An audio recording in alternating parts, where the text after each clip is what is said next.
동영상 찍어서 올리는 거였잖아요. 네, 하시면 될 것 같아요.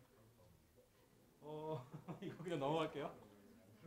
첫 번째 팀 나와주세요. 토마토라는.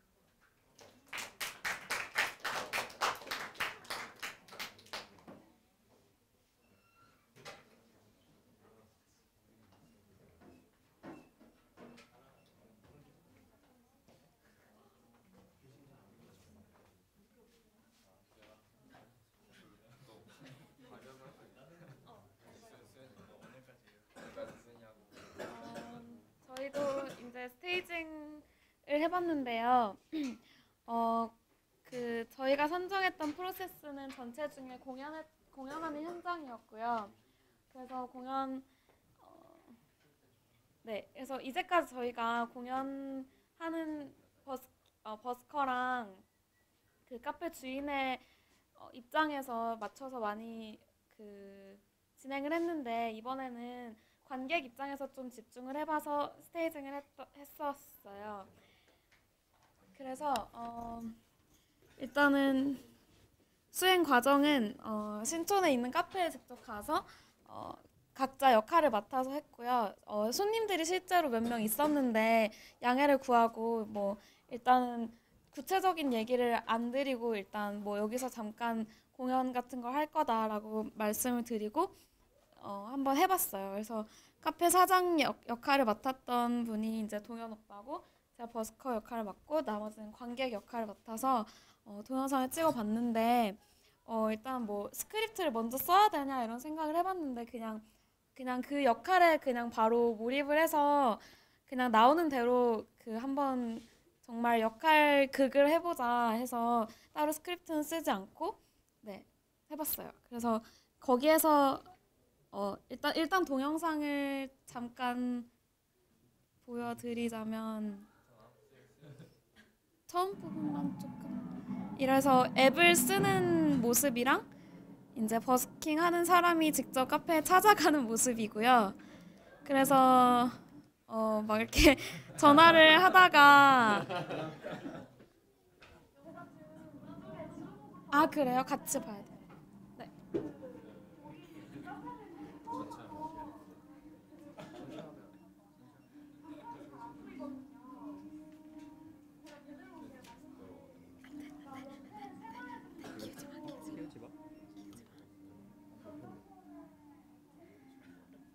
동영상이 좀 긴데.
네, 여기서 좀 말을 많이 해서 일단 넘어갈게요.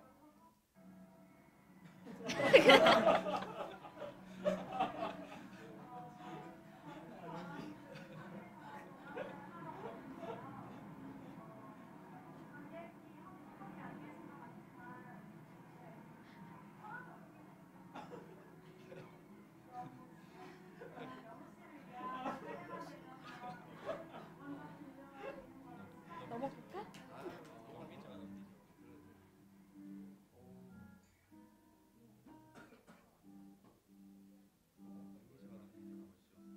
그래서 공연을 시작하게 되고요. 중간에 이제 밖에서 보다가 들어오는 관객도 있다고 설정을 해서 찍었습니다.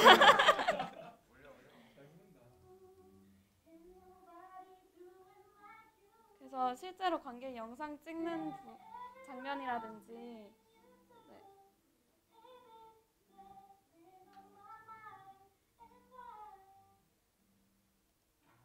네, 그래서 공연이 끝나고 이제 카페 사장이랑 공연자랑 얘기를 나누는 것까지 한번 해봤어요.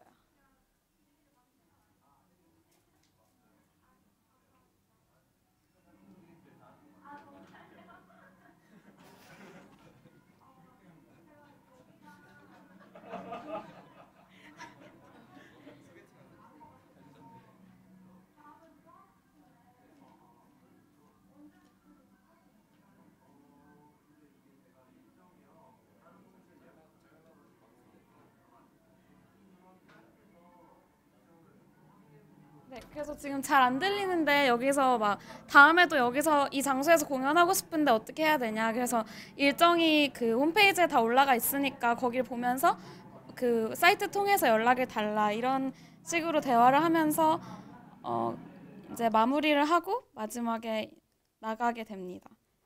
네, 그래서 여기까지 영상을 한번 찍어봤어요.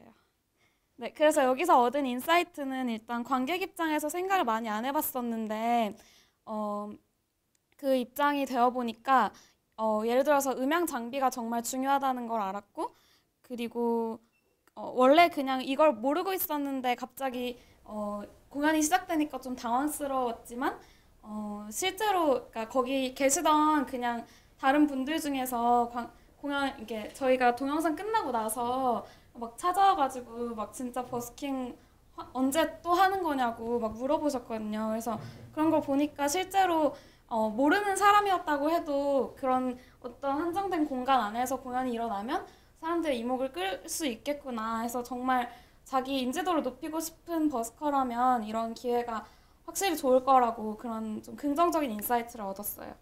네, 저희 발표는 여기까지 하겠습니다. 네. 자, 그 실제로 할 때 몇 명이나 거기에 다른 손님들이 계셨어? 영어 말고? 6분 정도 계셨어요. 근데 그 사람들은 이게 수업의 내용이라고 미리 알고 있었어? 아니면 실제 그냥 버스킹 한다고 생각했어? 처음엔 그냥 공연을 한다고 동영상 찍는다고만 얘기를 했었어요. 그래 그 끝나고 나서 그 사람들하고 얘기 좀 해봤어? 네, 끝나고 그분 중 한 분이랑 얘기를 하면서 피드백을 받았는데 또 거기서 얻은 인사이트도 있었어요. 저희가 이제 팁을 모바일 결제로 하게 하는 걸 넣어놨었는데 그분은 그냥 굳이 모바일로 들어가서 돈을 낼 것 같진 않다고 현금이 더 낫다고 그런 식으로 말씀하셔서 그건 더 알아봐야 돼요. 그래 또 다른 사람들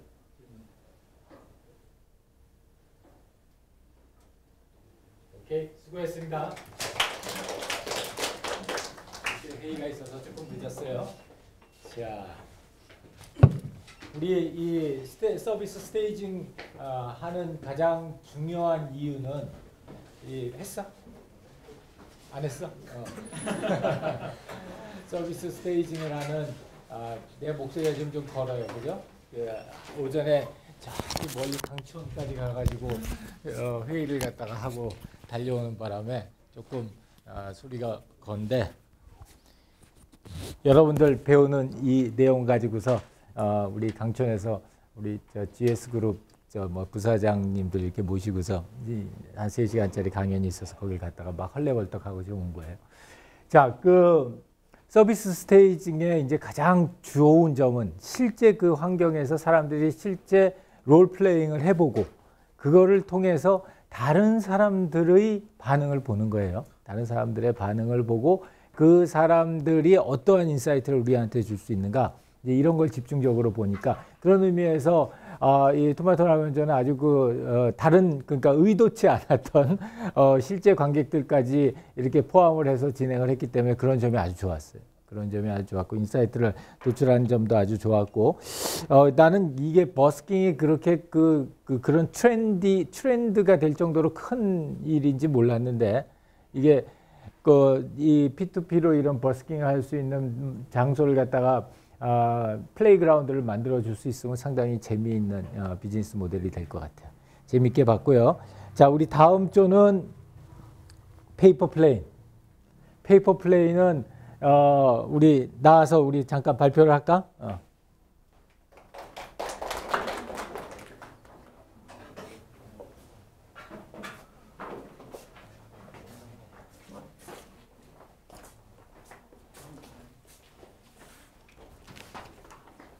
일단 저희 조가 화요일에 엄청 까였잖아요. 네.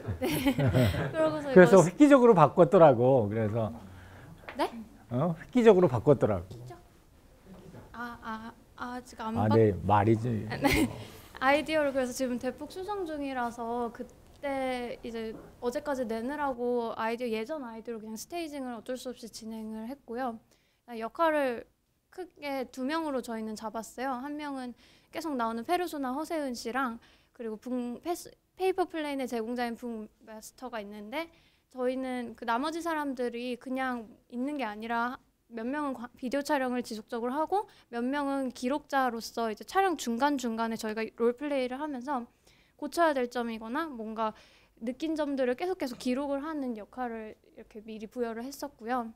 이제 이 순서는 그냥 그대로 스토리보드 예전에 보여드렸던 저니맵이랑 똑같아가지고 넘어가고 이제 느낀 점 부분부터 설명을 해드리자면은 일단 소비자 입장에서 이렇게 중간중간에 계속 마스터한테 뭘 물어보고 설명을 듣는 이런 시간이 너무 길더라고요. 그리고 마스터랑 오래 얘기하는 게 굉장히 불편하고 마스터가 특히 늦게 할 경우는 좀 부담스러울 수도 있다라는 피드백을 받았고 또 빨리 가고 싶은데 설명 듣는 게 짜증나기도 하고 티켓이 뭔 소린지 이런 설명도 이해 못하겠고 소비자 입장에서는 마지막에 책을 되파는 이유가 없는 것 같다라는 얘기가 나왔고요.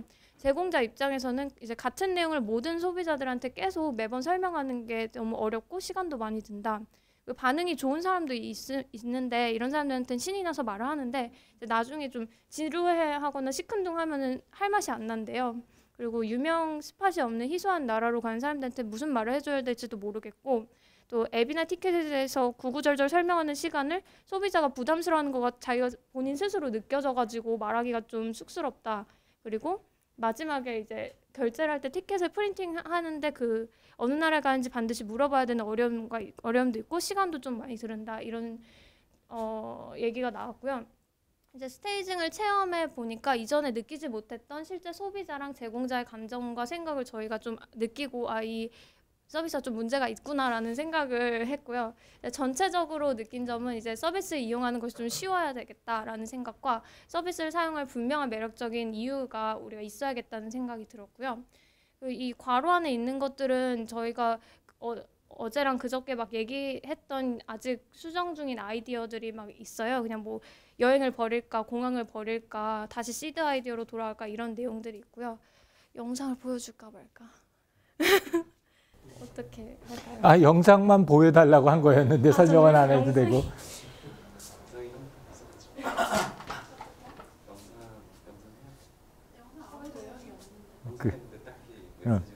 오케이, 알겠습니다. 수고했습니다.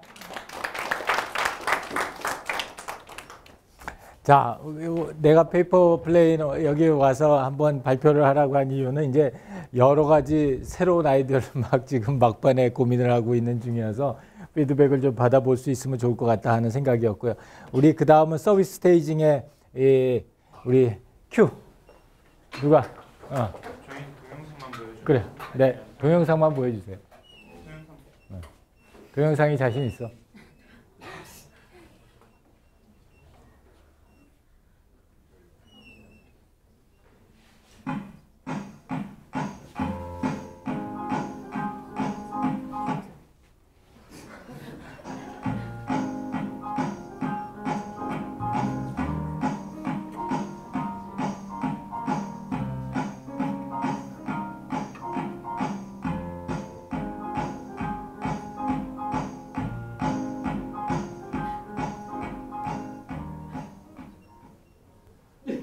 셰프용이죠. 요즘 핫하답니다. 한번 들어볼까? 이번 주의 테마 해산물품 요리. 해품요? 그럼 나도 이번에 도전해볼까? 밥상 차리기 놀러가야겠다. 오케이. 밥상 차리기. 이제 요리를 시작하면 되겠네. 오케이. 준비했습니다. 이걸 통해서 요리를 한번 시작해볼까요?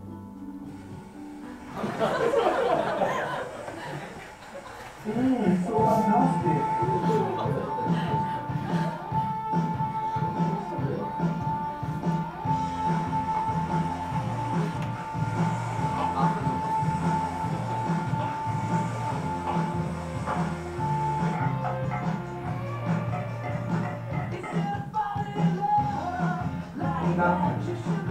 이제 미라프 고려서 출품 해내요. 오케이, 요리 다 했다. 아까 찍은 사진으로 내가 요리한 거 쫙 누르고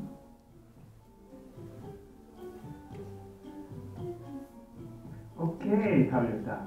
다 된 거 맞지? 오케이. 네, 그러면 올리기. 잘 올라왔는지 알지? perfect. 오케이, 다음 주인공은 바로 나. 도전! 푸드트럭 고고고!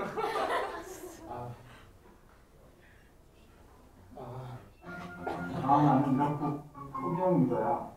너무 지루해. 그냥 오늘은 해산물을 품은 요리야? 뭐지 이게? 궁금한데? 그래, 이거 한번 먹어보고 싶다. 특히 알려. 지금 나를 찾아온다 하는 거네. 팬티야, 나 이거 샀어. 여기 레시피북도 있고, 파슬리도 있고, 관자랑 크림소스 있다. 이거 그냥 프라이팬에다 퐁당 넣으면 퐁당 관자 되는 거야. 신기하다. 같이 해볼래? 네, 요리를 시작해볼까? 올리브오일 뿌려야지. 자, 투입! 호잇! 조금만 국까지 넣었지? 뭐야, 다시 하자면서. 맞다. 쿡톡이 있었지? 도와줘, 쿡톡! 짠! 이건 내가 좋아하는 미라포게. 들어가 볼까? 여기 보여? 쿡톡 누르면 기울였는지 알려준대요. 간장을 정확히 얼마나 볶아야 하나요? 덕병 벌써 왔네? 간장을 앞뒤로 약 40초 동안 볶아주면 된답니다. 감사합니다. 또 오네? 뭐야 이거? 남은 크림 소스에 스파게티면 넣어서 준비해봤구나. 소스가 요즘이랑 맛있네요. 저도 해봐야겠어요. 이제 쿡톡의 도움을 받았으니까 요리를 시작해볼까?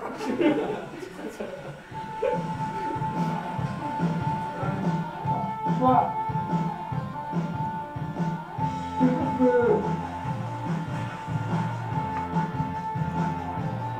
와, 만들었다.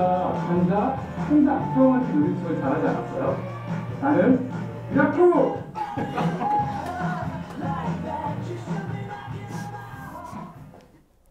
자, 박수 한번 쳐주시죠. 혹시 질문이나 코멘트? 저쪽. 네, 그 중간에 음식 요리 어떻게 하는지 물어봤잖아요. 그거 답변을 누가 해주는 거예요? 그 요리사 자체가 스스로 해주는 건가요? 아니요, 저희가 커뮤니티를 지향하고 있기 때문에 그거를 이제 우리 그 요리 패키지를 구입하잖아요. 또 같이 하고 있는 사람들이 있을 거 아니에요. 그 사람들끼리 서로 이렇게 도와주는 거기도 하고 아니면은 이제 뭐 출품한 셰프형 유저가 도와줄 수도 있고. 그럼 막 단톡방 같은 건가요? 네, 전체 창이에요, 전체 창. 그러면 그게 너무 시끄러우면 나갈 수도 있는 거예요? 네, 자기가 선택해서 들어가는 거죠. 약간 마이리틀 텔레비전에서 백종원 씨한테 이거 해주세요, 저거 해주세요 하잖아요. 약간 그런 느낌. 그냥 떡라면 전 매번 너무 재밌고요. 그러니까 사실 전 되게 재밌게 잘 받았고 사실 요리를 대상으로 한 버티컬 SNS를 지향하는 그리고 컨텐츠를 점점 보유해 나가게 되는 곳이 될 것 같아요. 근데 저는 돌아갈 수도 있겠다는 생각도 점점 드는데 하나 의문점이 드는 점은 뭔가 이렇게 되게 수많은 뭔가 사용자와 수많은 컨텐츠와 이렇게 수많은 인터랙션이 잘 일어나는 반면에 그것을 아웃풋을 해가지고 돈을 버는 채널이라는 되게 작은 협소한 걸로서 푸드 트럭이 존재하는 것 같다는 느낌이 들어가지고 되게 뭔가 이렇게 막 머리는 이따만하고 몸도 이따만데 발이 막 요만한 사람 같이 약간 느껴지거든요. 그래서 혹시 그런 부분도 고민을 해보셨을 것 같은데 약간 어떻게? 그 저희가 그냥 아예 굳이 푸드 트럭이 아니고 그냥 실제 여러 지점에 레스토랑 낼 수도 있잖아요. 근데 굳이 푸드 트럭이라는 작은 걸 선택한 이유는 저희는 약간 그 어떤 SNS도 다 온라인상에만 존재하고 눈에 보이는 그런 터치 포인트는 없잖아요. 근데 이건 약간 푸드 트럭에는 역동적인 것이 도로를 돌아다니면서 이렇게 사람들이 다 그걸 보게 되잖아요. 그러니까 사람과 사람의 연결이 어떤 하나의 그 움직이는 물체로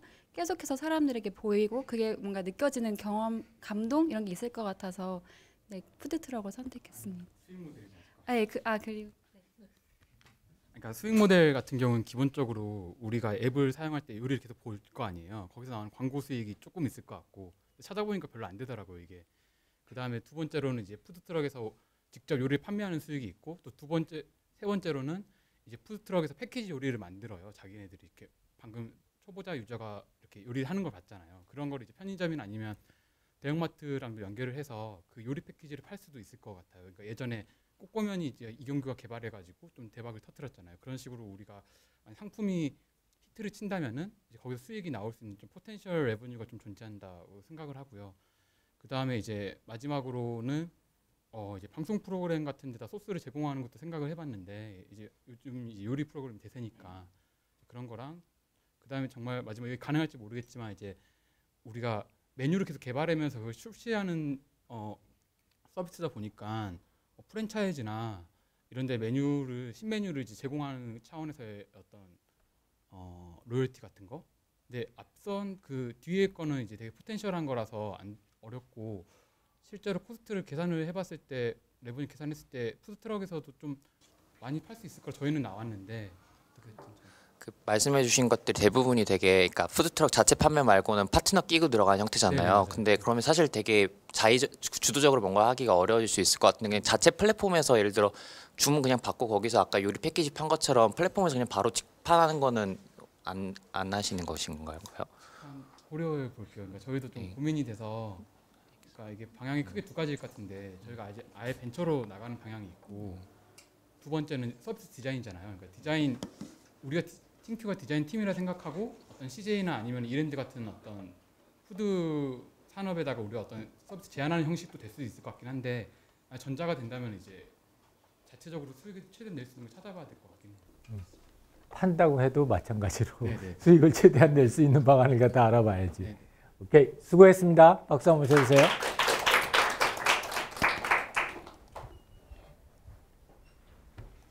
자, 그래서 우리 팀큐는 이제 날이 갈수록 그 뻔뻔해져 가면서 재밌어져 가고 있어요. 우리 다음은 왓썹 원섭인데 왓썹 원섭은 동영상이 안 보여요 지금. 이 보내준 동영상이 안 보여서 못 봤어. 그래서 아마 좋은 동영상을 만들었을 거라고 생각하고 넘어갈게. 다시 해놨어 여기? 나는 못 봤는데. 오케이. 그래? 그럼 이거 하면 돼 이제? 이제 되는구나. 아까 내가 집에서 볼 때는 안 됐댔어.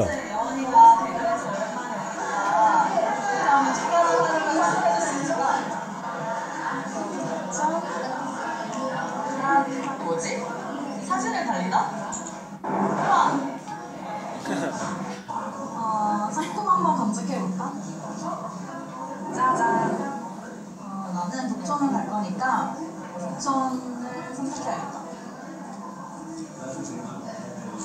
짜잔. 되게 다양한 상품이 있네.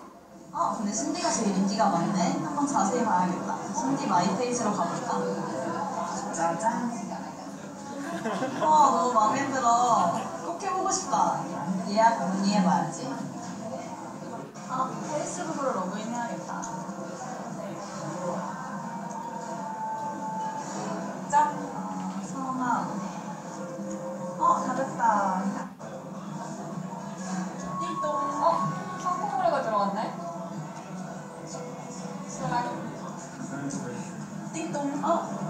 수락하셨네. 연락처 확인해볼까? 짜잔.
저희 여기서 좀 귀여운 컨셉으로 가위바위보? 좋아요? 그럼 깜짝으로 조금만 가까이요, 가까이. 얼굴 보이게 예원 씨도 랩도 하고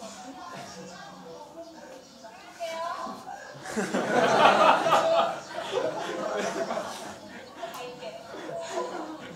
친하게.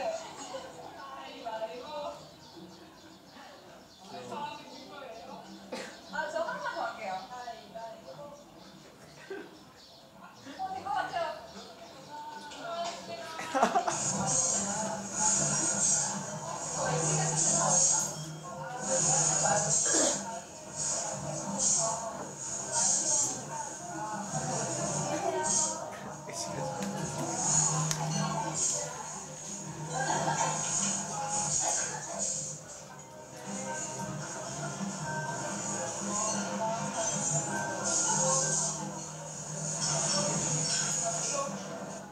사진이 상당히 나왔네. 우리 보면 되는 거 봐.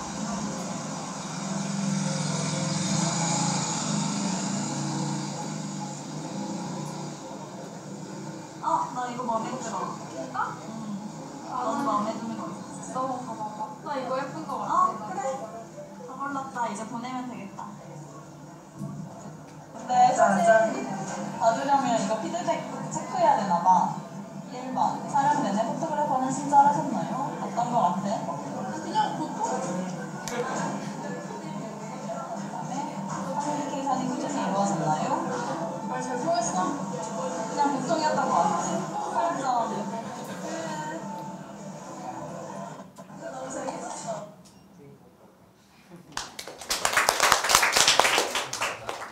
예, 혹시 질문이나 코멘트? 그 신디님께서 오신 다음에 그 촬영이 딱 시작하고 끝나는 시간이 어느 정도가 됐나요? 그 아까 상황에서는 아니 네. 제 질문은 그러니까 예상하는 서비스에서는 그 상황극에서 진짜가 아니라 상황극에서 몇 분 정도 이렇게 생각하시고 이렇게 그걸 만드신 건가요? 포토그래퍼가 처음에 글을 올릴 때 자기가 쏠 시간이랑 뭐 몇 장 인하해주는지 한번 다 표시를 해놔요. 네. 저희가 이번 했던 건 부촌 토바디와 함께하는 부촌 여행이었는데 이번에 2시간인가? 그걸 2시간이었어요. 아까 비용이 8만 원 네. 정도.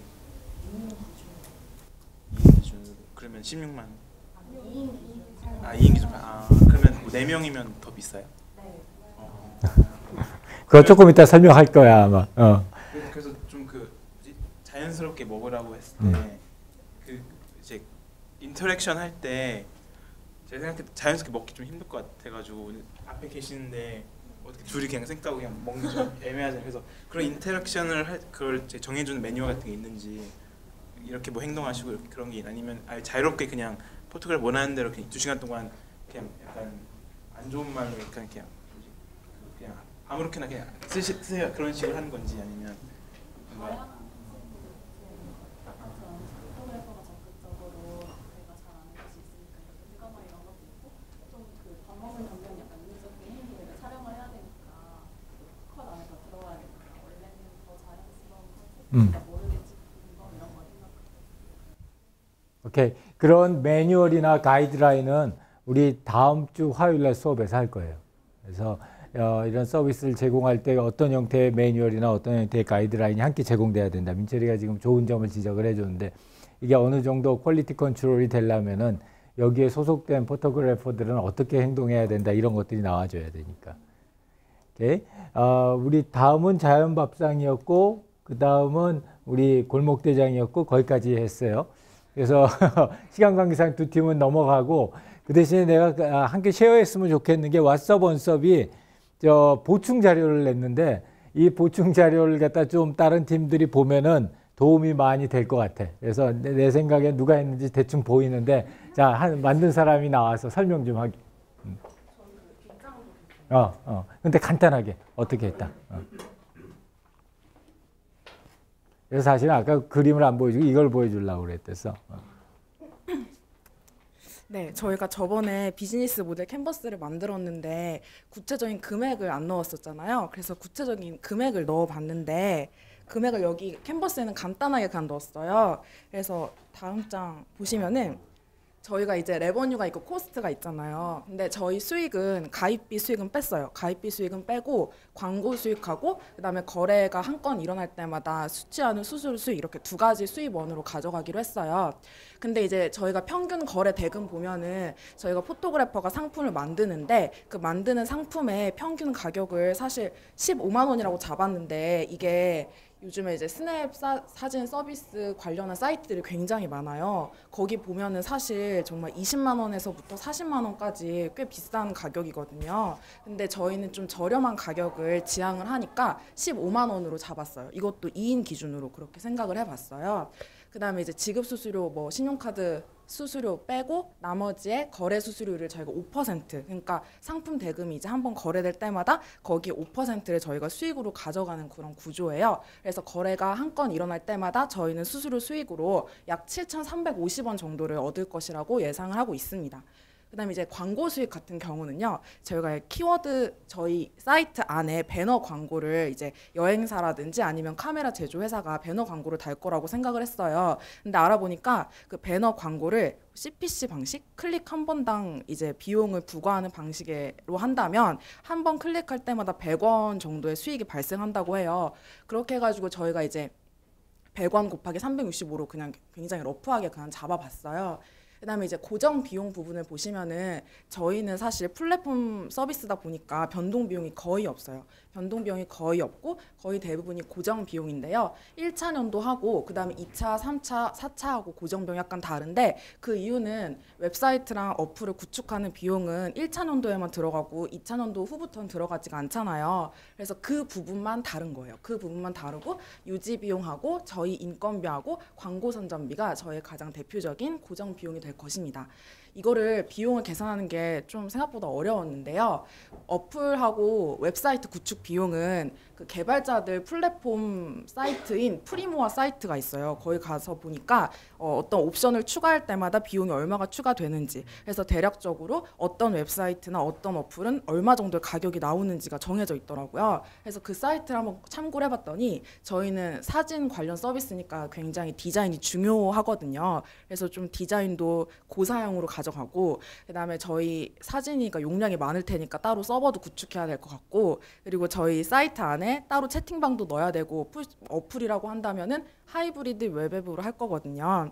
그런 식으로 하려면 비용이 굉장히 많이 들더라고요. 그래서 보니까 웹 구축 비용으로는 2천만 원 정도가 소요될 것이라고 생각을 했고 그다음에 하이브리드 웹앱 구축 비용은 1,500만 원이 들 거라고 생각을 했습니다. 3,500만 원이라고 했고 알아보니까 유지 비용 같은 경우는 이제 매년 그 구축 비용이 20% 정도가 드는 게 보통이라고 해요. 그래서 유지 비용도 그렇게 잡아봤어요.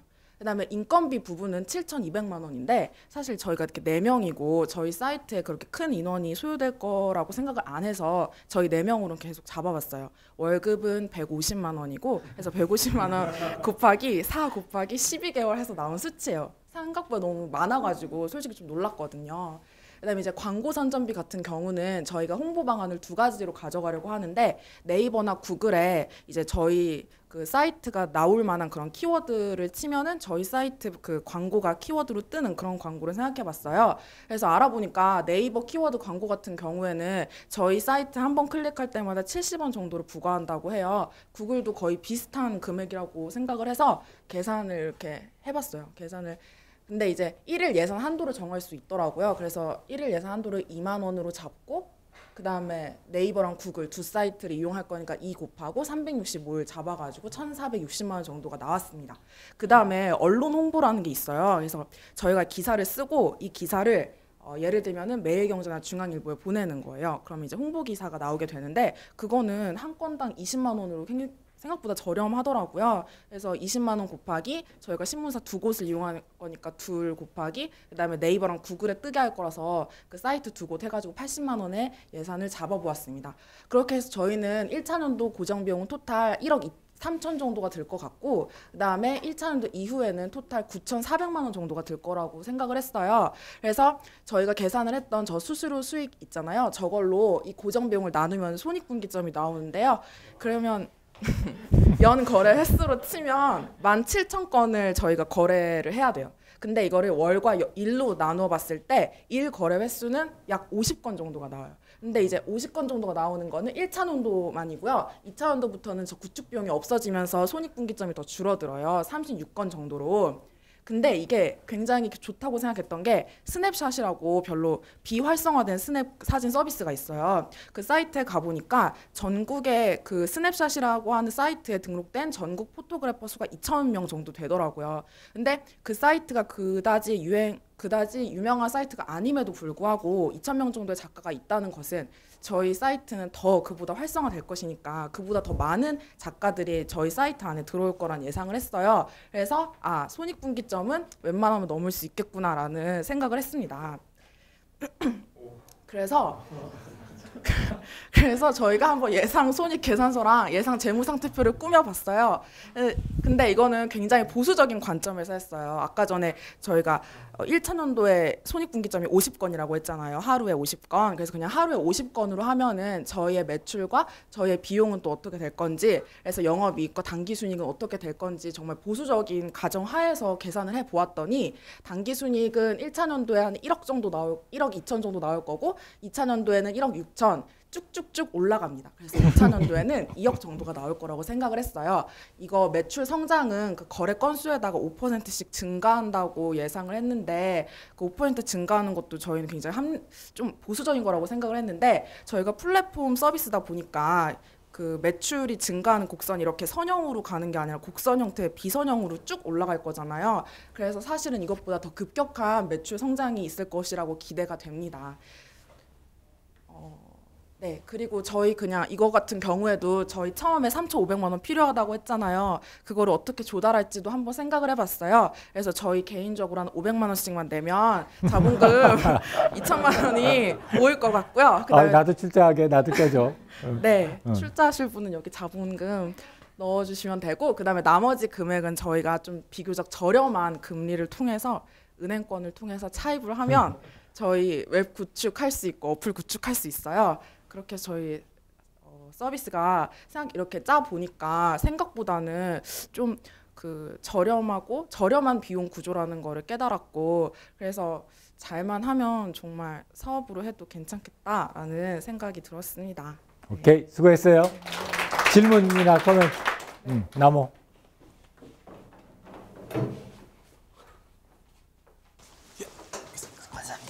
네, 꺽나무입니다. 되게 진짜 열심히 과제로 내주시지 않는 걸 갖다 이렇게 화제 내주셨었나? 아무튼 정말 되게 잘해주신 것 같고 저 근데 하나 약간 걱정인 게 그러니까 하나 걱정이고 하나 의문이었던 게 있는데 걱정인 것부터 말씀드리면 가격대에 대해서 약간 걱정이었어요. 원래 20만 원 정도였는데 15만 원 정도라 해서 저렴하다라고 말씀하셨잖아요. 근데 일반 소비자 입장에서 사실 생각해 보면은 내가 20만 원이고 정말 중요한 순간에 사진 찍는 금액이 20만 원인 것 같아요. 근데 이 서비스가 그 전문가도 아닌 일반 어떻게 보면 아마추어 포토그래퍼한테 찍는 건데 15만 원이라는 가격 선정선이 높은 가격 선정선은 아닌 건가? 그러면 이게 이 가격이 바뀌게 되면은 그 BEP 찍게 되는 하루의 매출 건수가 바뀌게 될 거고 이걸로 인해 가지고 또 약간 다른 계산도 바뀌게 될 것 같다는 생각이 들었었고 두 번째는 이거는 그냥 의문인 건데 저 같은 경우에 지금 현재 그 BEP 기준으로 해가지고 하루 50건 이상만 되면 된다라고 하시잖아요. 근데 이건 BEP 기준으로 생각한 건데 이거 말고 그 아예 기존에 지금 원래 인더스트리 여기 그 시장 규모가 있을 거 성장 그 속도가 아마 자료가 짓게 된 게 있으면 좋을 것 같은데 사실 그쪽에서 수익은 수익 나름대로 사실 그쪽 탑다운 쪽에서 내려와가지고 수익 가능성을 봐야 되지 이게 BEP 기준으로 우리 50 이상을 할 수 있을까 없을까 이거는 사실 무의미한 수도 있는 걸 수도 있거든요. 그러니까 아마 그쪽도 자료 있으면 보시는 게 되게 좋을 수 있을 것 같습니다. 감사합니다. 저희도 그래서 맨 처음에 BEP 기준으로 안 하고 이렇게 그냥 기존에 나와 있는 통계 수치를 어떻게 하면 잘 활용할 수 있을까라고 해서 아마추어 포토그래퍼 수 산정되어 있는 것도 있나 보고 여러 가지를 봤는데 사실 별로 그렇게 자료가 없더라고요. 그래서 저희도 그렇게 하고 싶었는데 지금 더 고민 중이에요. 앞으로는 그렇게 해야 될 것 같아서. 그리고 가격 같은 것도 이제 저희가 타겟을 하는 커스터머가 어떻게 될지에 따라서 다를 것 같아요. 예를 들어 사실 기존 스냅 사진 서비스 같은 경우는 이제 데이트 파파라치라고는 하지만 사실 좀 허니문에 더 많고 그다음에 커플 같은 경우도 좀 오래된 커플 위주가 많아요. 그렇게 해서 그 20만 원, 40만 원 정도가 이제 본 포트폴리오를 보면은 그래도 20만 원, 40만 원 주고 찍을만 하다라는 생각이 들 정도였는데 저희는 아무래도 그보다는 더 좀 그보다는 좀 더 일상적인 사진 서비스도 추가를 할 거라서 그 부분 가격 부분은 더 생각해 봐야 될 것 같습니다. 감사합니다. 오케이, 수고했어요. 자, 숫자를 딱 갖다 놓으니까 어때? 이제 다른 팀에서 참고하라고, 다른 팀도 당연히 이렇게 하겠지. 참고하라고 이렇게 해서 올려놨는데 숫자를 갖다가 올려놓고 나면은 그런 생각이 드는 거야. 아, 이게 할만하겠다. 아, 이거는 우리가 험한 꿈을 꿨구나. 이런 생각이 이렇게 명확하게 든다고. 숫자를 갖다가 보면은. 그래서 나는 이 팀 여기 숫자 나온 거 보면서 이거 할만하겠다. 하는 생각이 들었어요. 그래서 나의 할만하겠다는 말 듣고 인생 망친 사람이 많으니까 본인들 곰곰이 잘 생각을 해봐야 되지만 상당히 그 찬스가 높은 그런 아이템이라는 생각이 들었어. 아주 잘했어요. 그래서 자, 그렇게 하다 보니까 이제 우리 수업 시간이 5분뿐이 안 남았어.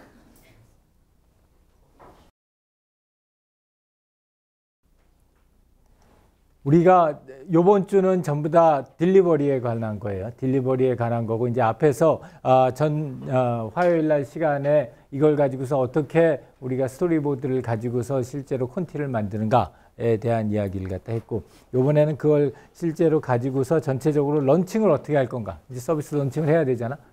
그러면 서비스 런칭을 하는데 필요로 하는 이런 딜리버리 요소들이 뭐가 있는가를 갖다가 보는 게 이번 요 내용이고요.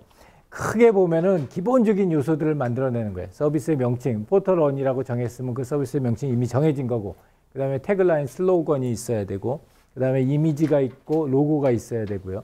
그 다음에 이제 얘네들을 갖다가 이 필요로 하는 이런 밸류 프로포지션에 대한 간단한 설명들, 피처하고 베네핏, 어떤 피처들을 가지고 있고 어떤 베네핏을 제공해 줄 거다.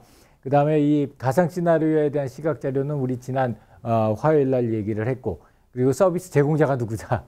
이 네 명이 어떤 경력이고 어떤 사람들이다에 대한 설명이 있어야 되는 거고, 그 다음에 이제 보도 자료나 SNS 등의 커뮤니케이션 접점에서 사용하게 될 우리가 소위 말하는 프레스 릴리즈를 갖다 작성을 해야 돼요.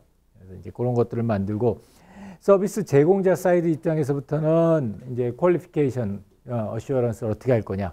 그래서 이제 예를 들자면은 아주 엉망으로 찍은 포토그래퍼가 있었다. 그러면 그거에 대한 라이어빌리티를 누가 어떻게 질 거냐. 이게 굉장히 중요한 이슈가 될 거라고. 그렇기 때문에 이제 그런 이슈들에 대한 퀄리티 어슈어런스를 어떻게 가져갈 거냐 하는 거, 그리고 이제 오퍼레이션을 실제로 진행하면서 발생 가능한 그런 문제들에 대한 리스트업을 하고 걔네들에 대한 대응 정책을 갖다 만드는 작업들, 이런 것들을 갖다 해요. 근데 이제 결론서부터 얘기하면 아무리 사전에 열심히 생각하더라도 100%를 다 만족시키지는 어려워.